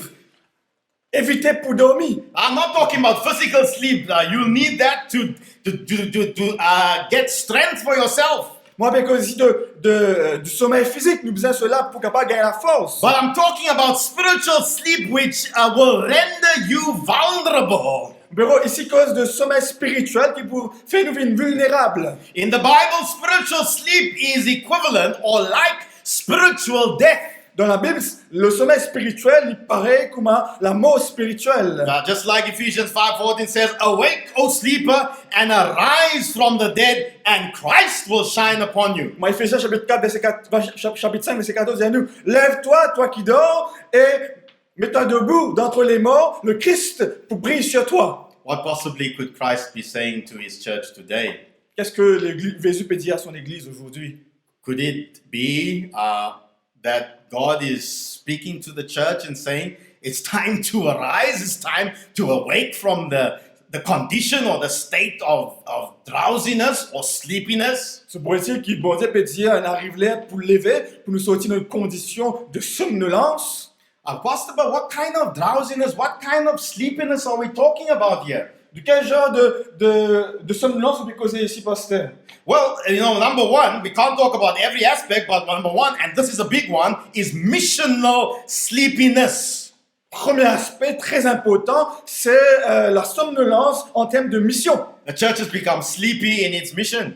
L'Église peut prendre sommeil dans son mission. Now, it's not by accident that the 7 churches in Revelation are described by the symbol of a lampstand. C'est pas par accident que les 7 églises de l'Apocalypse décrivent par le symbole d'un chandelier. Because a lampstand is intended to give light. Parce qu'un chandelier, son but c'est de la lumière. And if it doesn't give light, it's of no practical use to anyone. S'il pas de la lumière, il n'a aucune utilité. But also note that the mission of the church is also fueled by the oil in the lamp. That means by the power of the Holy Spirit.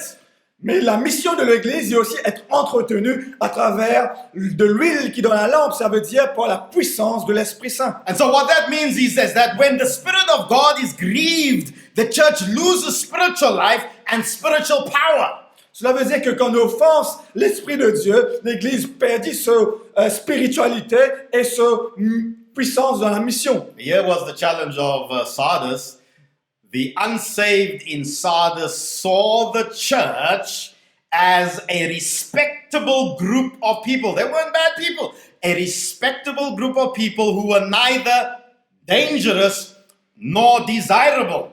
Voici le danger de l'église de Sardes. Bandimou qui vivent dans Sardes, ceux qui partent être sauvés, qui trouvent l'église de Sardes comme un groupe respectable de personnes qui sont ni dangereux ni désirables. And nobody bothers with an organization or a church that is not making any impact either for good or for bad.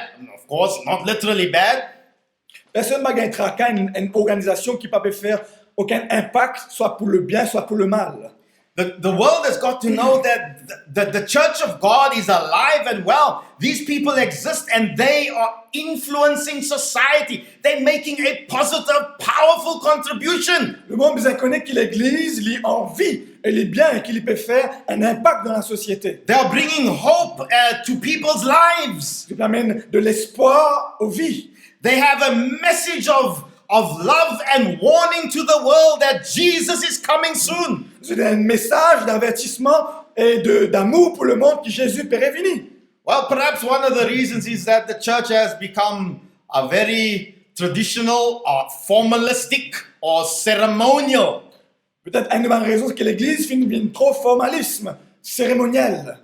And so they can be described as we said, a group of decent people with a dying witness and a decaying ministry. Capable d'écrire un groupe de personnes décentes qui ont un témoignage qui peut être mort, un ministère qui peut être pourri. Well, you know, if your church is on fire for the Lord and vibrant, praise God, this does not apply to you. Si ou l'Église en feu pour le monde, pour Dieu, gloire à Dieu, cela s'applique à eux. But there are some churches that, you know, kind of just going through the motions, going about doing ministry, but there's no fire, there's no life, and there's no power. Mais dans certaines églises qui peut seulement traverser les jours et ne pas faire aucune puissance. Sometimes we put a lot of energy into protecting comfortable traditions, but so easily forget the Lord's mission. Parfois, nous mettons beaucoup d'énergie pour protéger les traditions, mais pourtant nous oublions la mission. Sometimes we complain about anything new that comes or that's a little bit inconvenient or involves change, but where are the voices that need to arise to defend and advance the cause and the mission of Jesus Christ? Parfois, nous plaignons des choses qui nouvelles et qui ne font aucune différence, et pourtant, où sont les voix qui peuvent lever quand nous ne trouvons aucune puissance dans la mission? Now, Jesus did not say, go ye therefore and have nice programs. And by the way, I like nice programs, Pastor. Jésus va dire, allez à faire de bons programmes, et nous comptons un bon programme. We are not against good programs. Nous pas contre les bons programmes. So programs should not be an end in themselves. Les programmes ne peuvent pas devenir une fin en eux-mêmes. Your faith and my faith needs to develop strong spiritual muscle. Mais la foi besoin de développer un muscle spirituel. Because the time will come when we will not have the support, online support with the programs and sermons and devotionals that we are providing currently. Parce qu'il peut arriver un moment que nous allons avoir un soutien online avec un sermon, un devotional qui nous peut faire tous les jours. It will only be the word of God that we have hid in our hearts and in our minds. Ce sera seulement la parole de Dieu qui finit mettre dans nous l'esprit, dans nous les cœurs. And the faith that we have developed by trusting in God on a daily basis. Et la foi qui nous fait développer quand nous fait mettre confiance en Dieu tous les jours. And the way in which we develop that faith is by walking with the Lord every day and sharing our faith and even going to share the word of God with La others. façon qu'il nous développe ça la foi là, c'est quand nous partageons la foi avec les autres, quand nous marchons avec le Sauveur tous les jours. Now, dear brothers and sisters, God is giving us an opportunity for repentance. Mes frères et sœurs, Dieu peut nous une opportunité pour la repentance. The church may have become lackluster in their spiritual walk with the Lord. L'Église une peut-être perdu ce vigueur dans la marche spirituelle avec le Seigneur. The Bible speaks about that and says in the last days, the church will portray a form of godliness but no substance.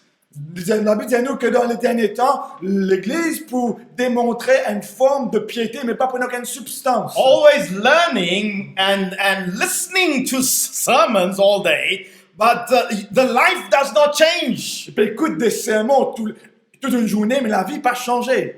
Now, of course, COVID-19, the confinement period has given us an opportunity to do a lot of self-introspection or examination. COVID-19 et sa confinement-là fait de nous beaucoup d'occasions pour faire beaucoup d'introspection. And I trust that the Holy Spirit has been working on each and every one of my hearts as He's been working even on my heart as well. Moi, la confiance que Dieu fait un travail sur chacun de les cœurs et comment il fait un travail aussi sur mon cœur. There's always room for growth in our spiritual walk. There are some areas where we all need to repent. Il y a toujours l'espace pour nous grandir dans la marche spirituelle. Il y a des endroits que nous besoin demandent pardon. Some of us say, well, repent, Pastor. Well, you know, I'm kind of a very good person. I don't remember the last bad thing I've done, but it's not only the sins of commission, but also the sin of omission. Quelques-uns vous dire à repentir, pasteur, mais bon Dieu, ne pas même rappeler ma péché qui m'ont fait, mais nous besoin rappeler qu'il ne se passe seulement des péchés qui nous viennent faire par exprès, mais aussi des péchés par omission. For example, you know, we talk about member involvement, and the question is, what are we doing to serve the Lord? What are we doing to share our faith with others? Par exemple, à cause de l'implication des membres, et la question est, qui nous peut faire pour partager nous la foi avec d'autres?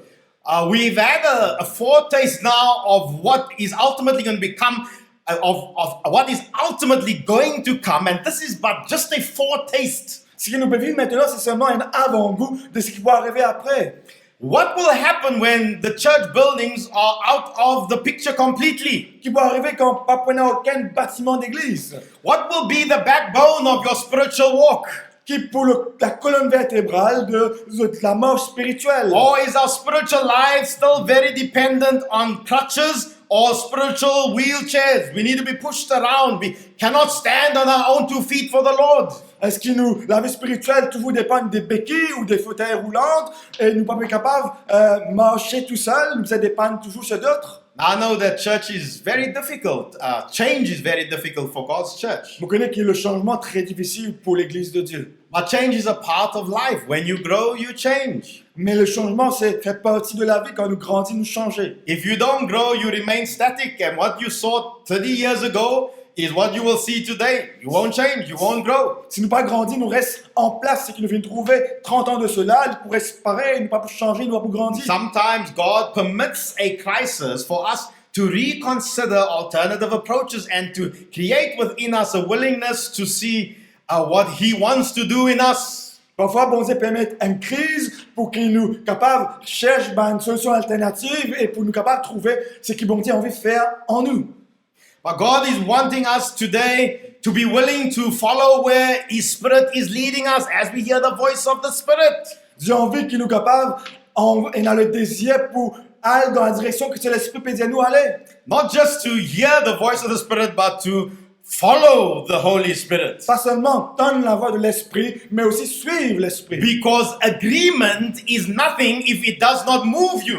Parce que seulement être d'accord, c'est rien s'il n'est pas pousse-nous à agir. You see, the absence of the Holy Spirit is what makes religion of no effect or non-effect. L'absence de l'Esprit Saint lui fait que la religion n'a aucun effet. Now here's a question.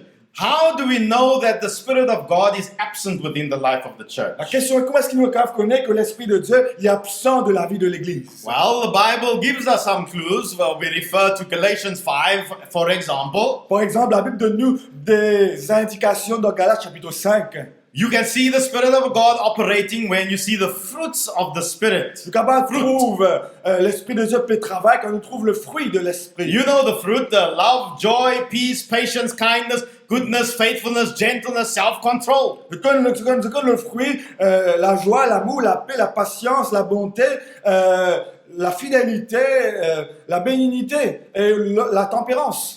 But how about the gifts of the Spirit as well? Qu'en est-il aussi des dons de l'Esprit? 1 Corinthians 12 and a few other passages speak about the fact that we have all been given spiritual gifts. The question is, are we using the gifts that the Spirit of God has given us? 1 Corinthiens 12 et d'autres passages, Dieu finit de nous des dons spirituels. La question est, est-ce que nous pouvons servir ces dons que Dieu nous donne nous? So if the fruit is absent from our lives, the fruit of the Spirit, as well as the gift of the Spirit, which we refuse to implement. Alors si le fruit de l'Esprit est absent de nous la vie, et si nous n'avons pas envie de mettre en pratique le don de l'Esprit, the question is, what do you have left? La question est, qui nous en a qui restait? 2 Timothy 3:5 says, well, then what you have left is a form of godliness without the power and the substance.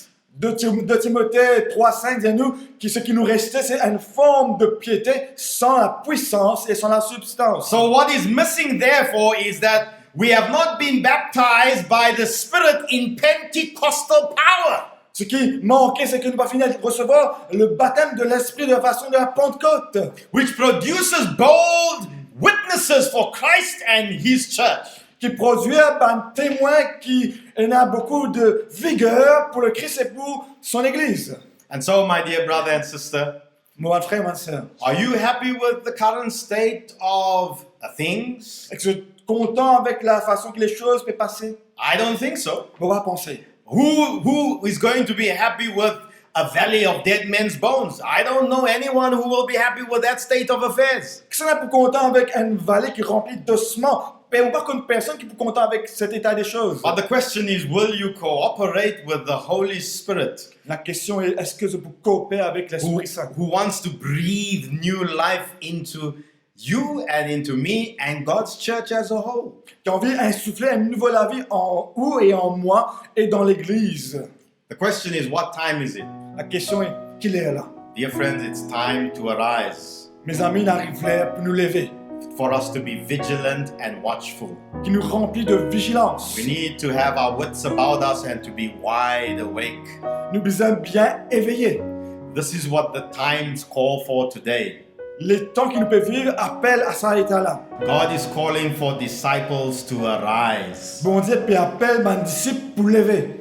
And say to the Lord, Lord, I come just as I am. Et dire au Seigneur, je peux venir tel qu'il m'a été. Fill me with your Holy Spirit. Remplis-moi avec de l'Esprit Saint. And use me. Et utilise-moi.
à nous as we courbes la pray. tête ensemble pour prier. Father in heaven, Papa dans le ciel, thank you so much for your word. merci pour tes paroles. Lord, we confess that we have often failed you as individuals and as a church. Nous reconnaissons qu'en tant qu'individu et en tant qu'Église, nous pas finissons d'être à la hauteur. We ask, Lord, that you will forgive us for our sins.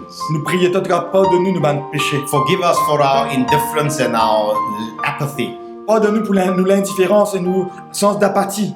Lord, our greatest need is the outpouring of the Holy Spirit within our lives. Notre plus grand besoin, c'est qu'il nous recevoir l'Esprit Saint dans nous la vie. Whatever barriers there are in our lives, whatever obstacles there are that prevent the Holy Spirit from coming in and taking full control, Quelles que soient les barrières, les obstacles qui empêchent l'Esprit Saint pour venir prendre le contrôle total. help us, dear Lord, to cooperate with you and to be willing to remove those obstacles from our lives. Aide-nous, Seigneur, pour coopérer avec toi et pour avoir le désir pour enlèver ces barrières, ces obstacles. That obstacle may be a personal, a private sin that we have.